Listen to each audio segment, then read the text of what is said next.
Good morning all of you. आज हम लोग नया चैप्टर लेके आप लोग के सामने आए हैं, सातत्य, जिसको क्या कहा जाता है, कंटिन्यूटी। बहुत दिनों के बाद ये चैप्टर इसलिए लेके आया गया है क्योंकि ये चैप्टर बहुत ही ज़्यादा एमपी है। जैसे कि एक जो चैप्टर है वो 12th सीबीएसई, मतलब कि आप लोगों के में ये जो चैप्टर आने वाला है वो 44 मार्क्स का, मतलब कि 44 नंबर का आने वाला है। तो लगभग आधा जो नंबर है 100 में से 44 इसी चैप्टर से आने वाला है। इसके आगे देखेंगे अवकलन इसी में है ना, उसका अनुप्रयोग है, समाकलन है, तो ये सब एक दूसरे से जुड़े हुए हैं। अगर सातत्य का कॉन्सेप्ट क्लियर है तो आपका अवकलनीय क्लियर होगा, उसी से आपका अवकलन बनेगा, अवकलन बनेगा तो उसका अनुप्रयोग बनेगा, अनुप्रयोग बनेगा तो समाकलन का क्वेश्चन बनेगा। तो ये सब एक दूसरे के कड़ी हैं। तो पहला कड़ी आपका सातत्य है, तो यहाँ से 44 नंबर का, तो आप लोग समझ सकते हैं कितना ज़्यादा एमपी है। उसी प्रकार जेई मेन आप लोग सुने होंगे, मैथ्स वाले हैं। तो अभी जो जनवरी 2020 में जेई मेन का एग्ज़ाम हुआ था, उसमें से मेंस में यहीं से, है ना, यहीं से लगभग 40 नंबर का क्वेश्चन यहीं से आया था। मान के चलो कि सबसे ज़्यादा जो आपका क्वेश्चन है वो कहाँ से आया था, आपका कंटिन्यूटी, सातत्य, अवकलन और समाकलन से आया था। तो जेई मेन में भी ये टॉपिक बहुत ज़्यादा एमपी है, एनडीए में भी मैक्सिमम क्वेश्चन यहीं से पूछा जाता है। तो ये जो आपका सातत्य कंटिन्यूटी है, ये बहुत ही ज़्यादा आप लोग के लिए क्या है, इम्पोर्टेंट है। तो इसमें आप लोग का जितना भी है पीछे छूटा है पूरा छोड़ दो, यहाँ से एक नया एनर्जी, नया जोश के साथ आपको हर एक क्वेश्चन बनाना है, डेली का डेली कंप्लीट करना है। किसी भी प्रकार का डाउट होगा तो आपको पूछना है, और आपको क्या करना है, पूरा सातत्य, मतलब बिना रुके, सातत्य मतलब लगातार होता है, सतत। तो आप लोग का भी क्या करना है, अपने आप को सतत रूप से हर एक क्वेश्चन को बनाना है, ठीक है। तो हम लोग बेसिकली सातत्य, कंटिन्यूटी को जानने से पहले हम लोग कुछ बेसिक चीज़ के बारे में जानते हैं। जैसे कि आप लोग को मैं बता चुका हूँ कि आप लोग का क्या होता है, परिमेय संख्या क्या होता है ना। पहला क्या आपका परिमेय फलन। तो परिमेय फलन आपको बताया था, जो पी बाई क्यू के फॉर्म में रहता है वो क्या कहलाता है, आपका परिमेय फलन कहलाता है। उसी प्रकार आपको मैं एक दो और बताया था, जिसमें से आपका क्या है, परिमेय फलन के बाद आपको मिला होगा अचर फलन, है ना। जैसे आपको परिमेय फलन हो गया, दूसरा आपको बताया था अचर फलन।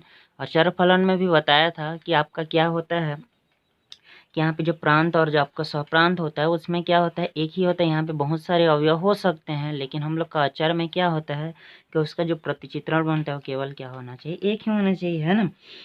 मतलब कि क्या बोल सकते हैं हम लोग, यदि फलन f के रेंज में क्या हो, केवल एक ही अवयव होगा तो अचर फलन होता है। आगे जाके देखेंगे बहुपद फलन, जिसमें बहुत सारे पद होंगे। उसी प्रकार आपको दो तीन चीज़ नया मिलेगा, एक होता है लघुगणकीय फलन, है ना। लघुगणकीय फलन होता है, लघुगणकीय फलन क्या होता है, जो लॉग के फॉर्म में रहेगा, मतलब कि एफ एक्स पर अगर हम लोग ले सकते हैं लॉग ए का पावर एक्स, है ना, जहाँ पे एक्स मतलब कि ए जो है ग्रेटर देन जीरो, ए का जो भी वैल्यू होगा वो क्या होगा, जीरो से बड़ा होगा। मतलब एक लॉग वन हो सकता है, लॉग टू हो सकता है, लॉग थ्री हो सकता है।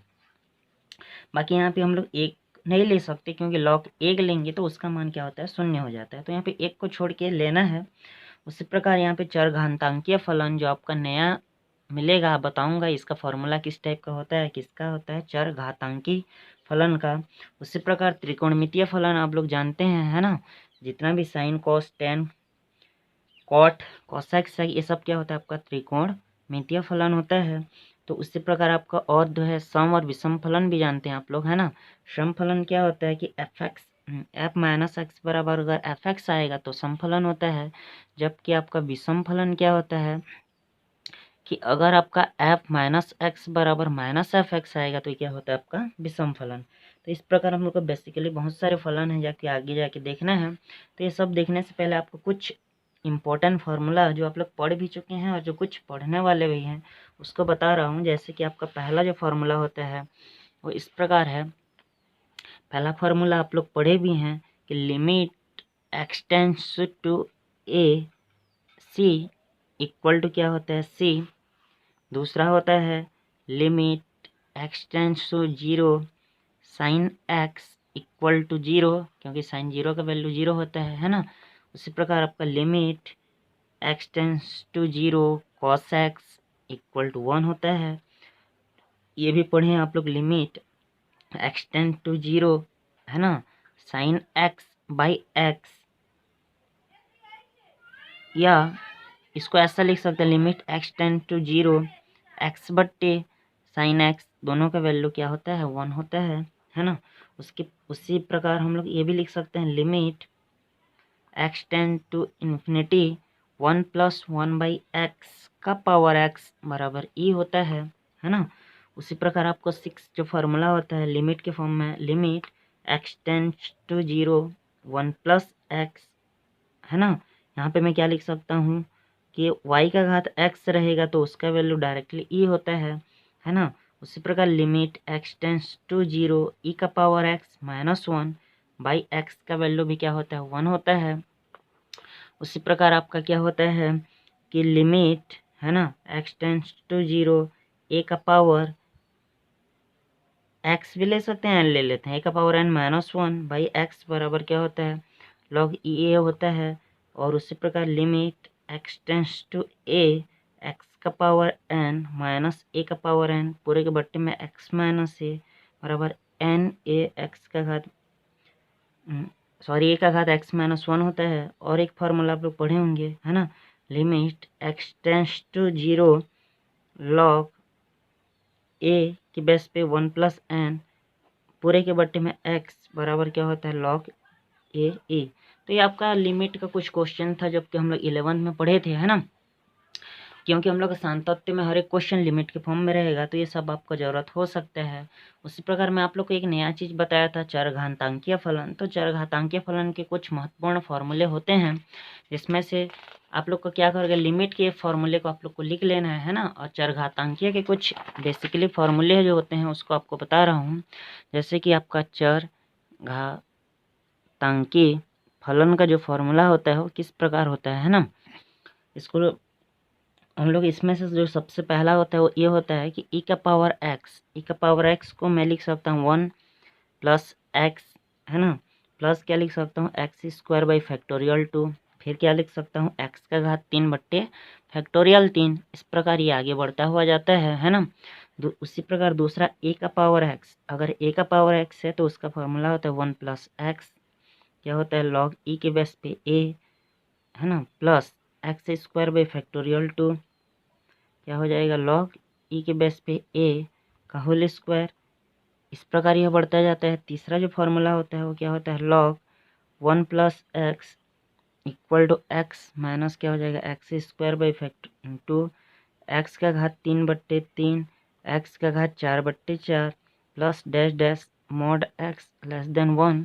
उसी प्रकार आपका है साइन x का क्या हो जाएगा x माइनस x का घात 3 बट्टे फैक्टोरियल 3 प्लस x का घात 5 बट्टे फैक्टोरियल 5। इस प्रकार बढ़ता हुआ जाता है। आप लोग को बता भी चुका हूँ एक बार 11th में है ना। उसी प्रकार cos x का क्या होता है जी, तो cos x का जो फॉर्मूला होता है इस प्रकार होता है 1 - x² फैक्टोरियल 2 x का घात 4 बट्टे फैक्टोरियल 4 फिर माइनस इस प्रकार बढ़ता हुआ जाएगा। उसी प्रकार tan x का जो होता है वो tan x का होता है x है ना, प्लस क्या हो जाएगा x का घात 3 बट्टे फैक्टोरियल 3 प्लस 2x का घात 5 बट्टे 15। यहाँ पे फैक्टोरियल 3 नहीं है ना, ध्यान देंगे 10 में ऐसा बढ़ता हुआ जाता है। तो आप लोग को क्या करना है इसमें से जो e का पावर x है वो ज़्यादातर काम आता है और ये आप लोग 11th में पढ़ चुके हैं, थोड़ा सा याद करेंगे है ना। तो इस प्रकार आपका ये चरघातांकीय फलन हो गया। तो ये आपका बेसिकली चीज़ था कि आपका क्या होता है ये क्वेश्चन सांतत्य वैसे बहुत ज़्यादा इंपॉर्टेंट, इसमें बहुत सारे फलन देखना पड़ेगा, समुच्चय के बारे में है, समुच्चय आप लोग देख चुके हैं। उसी प्रकार आप लोग को बहुत सारे प्रतिचित्रण होता है जिसको देख चुके हैं आप लोग है ना, जिसमें से अचर है, एकेकी है, आच्छादक होता है। उसी प्रकार आप लोग का फॉग और गॉप के बारे में भी देख चुके हैं है ना। उसके बाद आपको पता है प्रांत परिसर है ना, डोमेन रेंज के बारे में भी जानते हैं, तो ये सब आपका काम आता है। उसके बाद आपका लिमिट का कुछ फार्मूला था, इंपॉर्टेंट फार्मूला जो लिखवा चुका हूँ जो आगे काम आने वाला है। और उसके साथ साथ कुछ चरघातांकीय फलन है जिसको आप 11th में एक बार देखे थे, अभी एक बार आपको क्या करना है और देखना है ना। तो मैं सबसे पहला इस सांतत्य को समझने से पहले एक सिंपल सा आपको उदाहरण बताना चाहूँगा जिसमें आपका सांतत्य का लगभग आधा कॉन्सेप्ट क्लियर हो जाएगा, 50% है ना। जैसे कि एक सिंपल सा एग्जांपल है ना। इस एग्जांपल में इस प्रकार है कि f(x) कोई फलन है ना, और यहाँ पे इस प्रकार दिया है कि 1 2 एक किसके लिए x less than equal to 0 x greater than 0। इस फलन दो प्रकार का है कि अगर x का मान क्या है कि 0 से छोटा है या 0 के बराबर है तो उस एफ एक्स का वैल्यू 1 होगा। अगर x का मान 0 से बड़ा है ना, तो एफ एक्स का वैल्यू 2 होगा। तो जैसे कि इसको मैं एक ग्राफ के द्वारा अगर दर्शाऊंगा आप लोग का, तो आपको पता है कि ये वाला x होता है, x डैश होगा, यहाँ पे y होगा और यहाँ पे क्या हो जाएगा, y डैश होगा। बीच वाला आपका क्या हो जाएगा, 0 हो गया। अब ध्यान से देखिए, जैसे ही x का मान क्या है, 0 के बराबर है या 0 से छोटा है, तो उस समय क्या है, एफ एक्स मतलब y का वैल्यू क्या है, 1 है। तो मान लो कि यहाँ पे 1 है, इधर 2 है ना, -1 -2, तो यहाँ पे हो जाएगा, मतलब कि हम लोग का ऐसे बनेगा क्वेश्चन, है ना। एक पे आएगा कब, जब x का वैल्यू 0 से छोटा या बराबर होगा। जैसे ही x का वैल्यू क्या है, 0 से बड़ा होगा, मतलब कि ये, सॉरी यहाँ पे ये थोड़ा सा मिस्टेक हो गया है ना, हम लोग का ये ग्राफ जो है ये इधर नहीं आएगा। इधर क्यों नहीं आएगा, क्योंकि हम लोग का क्या है, x का मान अगर 0 के बराबर है तो वैल्यू 1 हो गया, 0 से छोटा है तो 1 होगा। तो ये ग्राफ ऐसा ना बना कि मैं ऐसे बना सकता हूँ, एक्स डैश वाई और वाई डैश ये 0 है, तो क्या होगा, x का वैल्यू जब 0 से छोटा है या 0 के बराबर है तो वहाँ पे 1 होगा, मतलब इस प्रकार। और जब x का वैल्यू 0 से बड़ा है तो उसका मान क्या हो जाएगा, 2 हो जाएगा। ठीक, तो ग्राफ आप लोग को ध्यान से देखना है कि x का वैल्यू जब क्या हो जाएगा, 0 से छोटा होगा, मतलब इस साइड में होगा, है ना, उस समय इसका वैल्यू क्या है, 1। और जब x का वैल्यू 0 से बड़ा है ना, पॉजिटिव साइड, तो उसका वैल्यू क्या है, 2। यहाँ पे ध्यान से देखिए आप लोग, इसको कहा जाता है, जैसे ही हम लोग 0 की ओर अग्रसर होंगे, है ना, मतलब कि यहाँ पे पॉजिटिव, तो इसको बोलते हैं लेफ्ट हैंड साइड, ना बोल के लेफ्ट हैंड डिराइवेशन बोलते हैं। लेफ्ट हैंड डिराइवेशन मतलब कि हम लोग का यहाँ पे क्या हो जाएगा, डिराइवेशन मतलब अवकलनीय होता है ना, वहाँ पे साइड नहीं लेते हैं, इसको बोलते हैं राइट हैंड डिराइवेशन। मतलब कि जैसे ही हम लोग क्या होंगे, एक्स का मान क्या होगा, 0 के बराबर या छोटा होगा, तो हम लोग जैसे ही 0 की ओर अग्रसर होंगे लेफ्ट हैंड साइड से, तो उसका वैल्यू 1 है। और जैसे हम लोग राइट हैंड साइड से, राइट हैंड डिराइवेशन से जैसे ही 0 की ओर अग्रसर होंगे, उसकी ओर बढ़ेंगे, तो उसका वैल्यू 2 है। मतलब यहाँ से स्पष्ट दिख रहा है कि left hand derivation not equal to क्या हो जाएगा, राइट हैंड डिराइवेशन। क्यों, क्योंकि 0 के लिए लेफ्ट हैंड डिराइवेशन 1 है और राइट हैंड डिराइवेशन क्या है, 2, तो दोनों आपस में बराबर नहीं होंगे। ठीक, तो इसमें हम लोग क्या बोल सकते हैं कि यहाँ पे हम लोग इसको देखो, ये जो ग्राफ बन रहा है इसको आप बिना पेन उठाए लिख पा रहे हैं क्या, नहीं, है ना। तो तुम्हारा ये तो आप तो खुद रुक रहे हैं, जब पेन से इसको कर्व को खींच रहे हैं ग्राफ को, तो यहाँ पे रुके, फिर यहाँ से खींचे, तो ये क्या हो जाएगा आपका, एक सतत नहीं हुआ। क्योंकि अगर हम लोग ऐसा फलन लेंगे जिसको बिना पेन उठाए ग्राफ खींच सकते हैं, कुछ भी हो, यहाँ पे बिना पेन उठाए ग्राफ खींच सकते हो, तो वो फलन कहलाता है आपका सतत, कहलाता है कंटिन्यू, कहलाता है कंटिन्यूअस, है ना। लेकिन ऐसा ग्राफ जिसको आप लोग बिना मतलब पेन उठा के अगर खींचना पड़ेगा तो कहलाता है, ठीक है, असांतत्य, है ना, डिसकंटिन्यूअस कहलाएगा। क्योंकि रुक रहा है तो बार बार रुकना क्या कहलाता है, असांतत्य कहलाता है। और किसी को आपको बार बार खींच ले, मतलब एक ही बार में आप लोग किसी ग्राफ को खींच लोगे तो कहलाता है आपका सांतत्य कहलाता है। तो इस चैप्टर में इसी दिन इसीलिए रुका हुआ था, क्योंकि हम लोग इतना दिन रुक गए, तो ये क्या हो गया, बीच में रुकना असांतत्य हो गया। अब डेली चलेगा तो क्या हो जाएगा, क्लास सांतत्य हो गया, है ना। तो किसी आप लोग भी डेली पढ़ना, 1 घंटा 2 घंटा डेली पढ़ते रहना, सांतत्य है। एक दिन पढ़ोगे दोबारा नहीं पढ़ोगे, फिर तीसरा दिन पढ़ोगे, 2 दिन नहीं पढ़ोगे, तो ये क्या कहलाएगा, आपका असांतत्य कहलाएगा। तो इसमें हम लोग इसको left hand derivation right hand derivation ना लिख के इसको लिखने का तरीका ये है कि लिमिट लिखते हैं, x टेंस टू 0, हम लोग कहाँ जा रहे हैं जी, 0 की ओर बढ़ रहे हैं, तो ये कौन सा साइड है, नेगेटिव साइड है ना। एफ एक्स के नेगेटिव साइड में हम लोग 0 की ओर अग्रसर हो रहे हैं। और एक बार क्या हो रहे हैं हम लोग, limit x tends to 0 positive f x, है ना, कि हम लोग क्या है, एफ एक्स के पॉजिटिव मतलब धनात्मक दिशा में क्या हो रहे हैं, 0 के अग्रसर हो रहे हैं, लेकिन दोनों आपस में बराबर नहीं है, तो सीधा सीधा बराबर नहीं है, तो ये सांतत्य नहीं होगा। ये इसके लिए क्या है, एक तो कंडीशन है, सफिशियंट अभी तक नहीं हुआ है ना। ये नेसेसरी है कि दोनों को बराबर होना चाहिए, लेकिन अभी तक हम लोग को पूरे जो कंडीशन होता है अप्लाई होगा, सफिशिएंट वो नहीं होगा। उसको हम लोग क्या करते हैं, नेक्स्ट एग्जाम्पल में देखते हैं हम। जैसे कि नेक्स्ट एग्जाम्पल में हम लोग इस प्रकार लिए हैं कि एफ एक्स एक फलन था, तो एफ एक्स बराबर मैं क्या लिया हूँ, 1 to x not equal to 0 और x इक्वल टू 0। अगर मैं इसका ग्राफ खींचूंगा, ध्यान से देखेंगे, तो ये x हो गया, x डैश, y और y डैश। देखो यहाँ पे x नॉट इक्वल टू 0, जब x 0 के बराबर नहीं है तो उसका वैल्यू क्या है 1 है, मतलब 0 को छोड़ के, है ना। x नॉट इक्वल टू 0, 0 नहीं होना चाहिए तो उसका वैल्यू क्या है 1 है। और x बराबर अगर 0 लूँगा तो उसका वैल्यू क्या है 2 है। मतलब कि x not equal to 0, x 0 नहीं होगा तो उसका वैल्यू क्या है 1 है, मतलब कि पॉजिटिव और नेगेटिव साइड में। और x बराबर 0 के लिए वैल्यू क्या है 2 है। तो एक बार क्या जाएंगे, मैं सेम लेफ्ट हैंड जाऊंगा, एक बार क्या जाऊंगा राइट हैंड जाऊंगा, है ना। तो मैं जैसे ही लेफ्ट हैंड साइड से जाऊंगा तो 0 की ओर अग्रसर होऊंगा, राइट से भी आऊँगा तो 0 की ओर अग्रसर होऊंगा। दोनों बार किसके ओर अग्रसर होऊंगा 0 की ओर। तो जैसे ही यहाँ पे देखो, तो मैं जैसे ही 0 की ओर अग्रसर होऊंगा, तो मैं जैसे ही 0 की ओर अग्रसर होऊंगा तो उसका वैल्यू क्या है 2 है। जैसे ही मैं राइट हैंड साइड से भी 0 की ओर अग्रसर होऊंगा तो उसका वैल्यू भी क्या है 2 ही है ना, क्योंकि x बराबर 0 पर क्या है वैल्यू 2 है। तो इसमें हम लोग का जो कंडीशन होगा वो इस प्रकार मिलेगा कि limit x tends to 0 negative f x, मतलब कि लेफ्ट हैंड साइड से जब जाएंगे 0 की ओर, और एक बार जब x अग्रसर होगा, मतलब कि जाएंगे किधर पॉजिटिव की ओर, तो दोनों का वैल्यू किसके बराबर आ रहा है f, यहाँ पे 0, एफ 0 के बराबर आ रहा है। एफ 0 मतलब कि 2 है तुम्हारा यहाँ पे, है ना। एक्स की जगह क्या है 2 हो जाएगा, एक्स बराबर 0 रखूँगा तो वैल्यू क्या आ जाएगा 2 आएगा।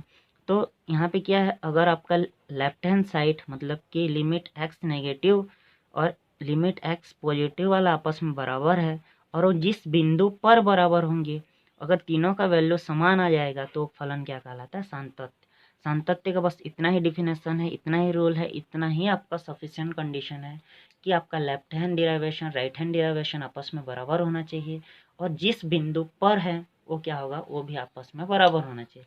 यहाँ पे देखो तो हम लोग इसका ना जहाँ पे वो चीज़ रुक जाता है ना, वो आप लोग का क्या होता है वहाँ उस बिंदु पर आपको सांतत्य निकालना है। जैसे ना ये कहाँ पे रुक रहा है, लेफ्ट हैंड साइड जा रहे हैं तो 0 पे रुक रहा है, राइट हैंड साइड भी जा रहे हैं तो 0 पे रुक रहा है। तो जिस बिंदु पर वो रुकता है वह बिंदु क्या कहलाता है, उस बिंदु पर हम लोग को क्या निकालना है, आप लोग का सांतत्य ज्ञात करना है। तो इसका तो उतना ज़्यादा आपको क्लियर तभी होगा जब इसका हम लोग एग्जाम्पल बनाएंगे, क्वेश्चन बनाएंगे। अभी बेसिकली बस इतना ही ध्यान देना है कि आपका सांतत्य अवकलनीय का केवल एक ही फार्मूला है। फार्मूला कौन सा है, लिमिट एक्स टेंस टू 0 भी ले सकता हूँ, मालूम है ए लिया, ए नेगेटिव, एफ एक्स बराबर क्या होना चाहिए लिमिट एक्स ए पॉजिटिव एफ एक्स बराबर एफ ए। यहाँ पे अगर 0 होगा तो यहाँ पे 0 लेना है, सी होगा तो सी लेना है, 2 होगा तो 2 लेना है। जिस बिंदु पर या जिस बिंदु की ओर अग्रसर हो रहे हो उस बिंदु पर तुमको सांतत्य ज्ञात करना है। तो इतना ही कंडीशन है आपका सांतत्य का, है ना। तो इसमें से सबसे पहले एक सिंपल सा हम लोग ना क्वेश्चन बनाने से पहले आप लोग को कुछ और थोड़ा सा चीज़ बता देता हूँ कि आपका जो सांतत्य होता है वो किस किस बिंदु पर सांतत्य होता है। जैसे कि अगर दो फलन लेते हैं, क्या क्या लेते हैं, एफ एक्स व जी एक्स, तो दो फलनों का योग, है ना। जैसे कि आपको दिया गया है, थोड़ा सा देखेंगे, है ना, क्या दिया है कि आपका दो फलनों का जो योग होता है ना, एफ एक्स प्लस जी एक्स, दोनों का योग भी क्या हो जाएगा एक सांतत्य फलन होता है, क्योंकि पहले से एफ एक्स सांतत्य है, जी एक्स भी सांतत्य है। तो दोनों को जोड़ेंगे तो भी सांतत्य होगा, दोनों को घटाएंगे तो भी, गुणा करेंगे तो भी, भाग देंगे तो भी। जैसे कि मान लो कि यहाँ पे मैं साइन एक्स लिया, यहाँ पे क्या ले लिया कॉस एक्स। तो चूंकि पता है कि त्रिकोणमितीय फलन संतत होता है, तो साइन संतत है, कॉस भी संतत है, दोनों का योग भी संतत होगा, इस टाइप का समझ सकते हैं ना। तो पहले से दो संतत्य फलन है तो दोनों का योग, चाहे दोनों का माइनस, चाहे दोनों का गुणा, चाहे भाग, चाहे उसमें किसी संख्या का गुणा करेंगे, चाहे उसका भिन्न निकालेंगे, हर एक क्या होता है संतत होता है। फॉग परिभाषित है तो फॉग एक्स भी संतत होगा। उसके बाद इसको ध्यान देंगे, प्रत्येक अचर फलन संतत होता है, हमेशा ये रूल होता है। प्रत्येक तत्समक फलन संतत होता है, प्रत्येक बहुपदीय फलन संतत होता है, प्रत्येक परिमेय फलन संतत होता है, जितने भी चरघातांकीय और लघुगणकीय फलन है वो भी संतत होते हैं, है ना। जितने भी त्रिकोणमितीय फलन है वो भी क्या होंगे आपका संतत होंगे। तो ये कुछ रूल होता है, बनाते समय एक आध दो का उपयोग होगा, आपको उस समय और क्लियर होगा। तो इसमें से एक आध दो हम लोग क्वेश्चन बनाते हैं तभी आपका कॉन्सेप्ट क्लियर हो जाएगा, है ना। तो इसमें से सिंपल सा मैं एग्जाम्पल ले रहा हूँ, है ना। उसमें आपका क्वेश्चन इस प्रकार है कि क्वेश्चन ये दिया है कि x बराबर 1 पर, कहाँ पर x बराबर 1 पर फलन एफ एक्स बराबर 2x प्लस 3 के सांतत्य की जांच कीजिए। सांतत्य की जांच कीजिए, है ना। सिंपल सा एग्जांपल क्या लिए हैं कि x बराबर 1 पर फलन fx बराबर 2x प्लस 3 के सातत्य का क्या करना है, जांच करना है। तो जैसे ही हल लिखूंगा तो क्या हो जाएगा आपका fx बराबर हो जाएगा 2x प्लस 3, दिया गया फलन है ना। अब x बराबर 1 पर निकालना है तो सबसे पहले ना यहाँ पे लिखते हैं, माना x बराबर 1 प्लस एच, x बराबर 1 पर है इसीलिए 1 के साथ h को जोड़ा हूँ। x बराबर 2 पर होता तो यहाँ पे 2 प्लस एच रखता, अगर 0 पर रहता है तो 0 प्लस एच लिखता है। h कोई दूसरा फलन लेते हैं, है ना, h पहला फलन है, h दूसरा फलन है। अब x की जगह इसको अगर रखेंगे तो जब x 1, x कहाँ की ओर अग्रसर हो रहा है, 1 की ओर, क्योंकि x बराबर 1 है तो x जैसे ही 1 की ओर अग्रसर होगा तब h किधर अग्रसर होगा, 0 की ओर, तभी तो क्या करूँगा मैं, 0 प्लस 1 का 1 होगा, है ना। तो x जैसे ही 1 की ओर अग्रसर होगा तो h क्या होगा, 0 की ओर अग्रसर होगा। तो आपको 3 चीज़ निकालना है, क्या क्या निकालना है, एक बार लिमिट निकालना है, क्या निकालेंगे, x टेंस टू 1, किसके लिए निकालेंगे, नेगेटिव के लिए। तो क्या मिलेगा इधर fx, यहाँ पे मैं 1 क्यों लिया हूँ, क्योंकि प्रश्न में 1 दिया है नेगेटिव साइड में, तो यहाँ पे बराबर क्या लिख सकता हूँ, लिमिट x को h में चेंज करेंगे तो h टेंस टू 0, है ना। ये 2 का क्या रहेगा, 2, x की जगह क्या रखूँगा, 1 प्लस h प्लस 3 का प्लस 3। क्लियर हो गया कि fx x की जगह क्या रखूँगा, 1 प्लस एच, तो इस x की जगह क्या रखा हूँ, 1 प्लस एच रखा हूँ। उसके बाद क्या रह जाएगा, h की जगह 0 रखना है तो 2 का 2 रहेगा, है ना, 1 का 1 रहेगा, h की जगह 0 प्लस 3, तो मेरा क्या हो जाएगा, 2 1 कम 2 और 3 कितना हो जाएगा आपका 5। ये कौन सा साइड हुआ, limit x tends to 1 negative fx। अब ध्यान देना है, एक बार क्या निकालेंगे, इसको तो क्या था आप लोग को ये याद रखना, जब आप लोग नेगेटिव साइड में लेंगे, है ना, तो आपके उधर होंगे पॉजिटिव साइड की और अग्रसर हो रहे हैं तो उसमें h को जोड़ना है, लेकिन ध्यान देंगे तथा x बराबर 1 माइनस एच रखने पर, x की जगह 1 माइनस एच रखेंगे तो सेम होगा कि जब x 1 की ओर अग्रसर होगा तब h 0 की ओर अग्रसर होगा, तो नया मान जो मिलेगा वो क्या मिलेगा, पॉजिटिव साइड। तो जैसे ही पॉजिटिव साइड में है तो हम लोग नेगेटिव की ओर आ रहे हैं, इसीलिए यहाँ पे क्या हो जाएगा आपका, लिमिट का लिमिट रहेगा h टेंस टू 0, 2 का 2 रहेगा, यहाँ पे 1 माइनस एच प्लस 3। ध्यान देंगे जब पॉजिटिव की ओर जाएंगे तो माइनस को रखना है, जब नेगेटिव की ओर जाएंगे तो प्लस को रखेंगे। उसके बाद सेम रहेगा, 2 का 2 रहेगा, माइनस 0 प्लस 3 हो जाएगा, तो इसको आपस में जोड़ेंगे तो कितना हो जाएगा, 5 हो गया। तो ये क्या हो जाएगा, limit x tends to 1 plus fx बराबर क्या हो जाएगा, 5। अब ध्यान देंगे दोनों चीज़ तो मिल गया, है ना, लेकिन अगर हम लोग अगर यहाँ पे f5 निकालूंगा, है ना, क्या निकालूंगा, सॉरी f1 निकालूंगा, मतलब कि इस x की जगह अगर मैं 1 रखूंगा इस x की जगह तो 2 1 कम 2 और 3 कितना हो जाएगा, 5। तो f1 बराबर 5। f1 क्यों निकाला, क्योंकि x बराबर 1 है, तो x बराबर अगर 1 रख के देखूंगा तो 5 आ रहा है, जब माइनस वाला भी लिए तो 5, प्लस वाला भी लिए तो 5, तो लास्ट में क्या लिखेंगे, अतः क्या हो जाएगा आपका, लिमिट x टेंस टू क्या हो जाएगा जी, 1 पॉजिटिव बराबर fx बराबर क्या हो जाएगा, limit x tends to 1 negative fx बराबर क्या हो जाएगा, f1। अतः जो दिया गया फलन क्या हो जाएगा, x बराबर 1 पर क्या हो जाएगा, संतत है ना। तो ये आपका बेसिकली है, 3 चीज़ निकालना है, एक बार माइनस के लिए निकालेंगे, एक बार प्लस के लिए निकालेंगे, है ना, और एक बार क्या निकालेंगे, उस पॉइंट के लिए। तो आप लोग का क्या है, जितना भी फॉर्मूला है उसको लिख लेंगे, है ना, एक बार पढ़ेंगे ध्यान से और किसी भी प्रकार का डाउट होगा तो पूछेंगे। और आज केवल आप लोग को एग्जाम्पल बनाना है, प्रश्नावली का क्वेश्चन हम लोग नेक्स्ट क्लास में देखेंगे। तो इसमें 20 उदाहरण है, हर एक उदाहरण को आप लोग को बनाना है। धन्यवाद।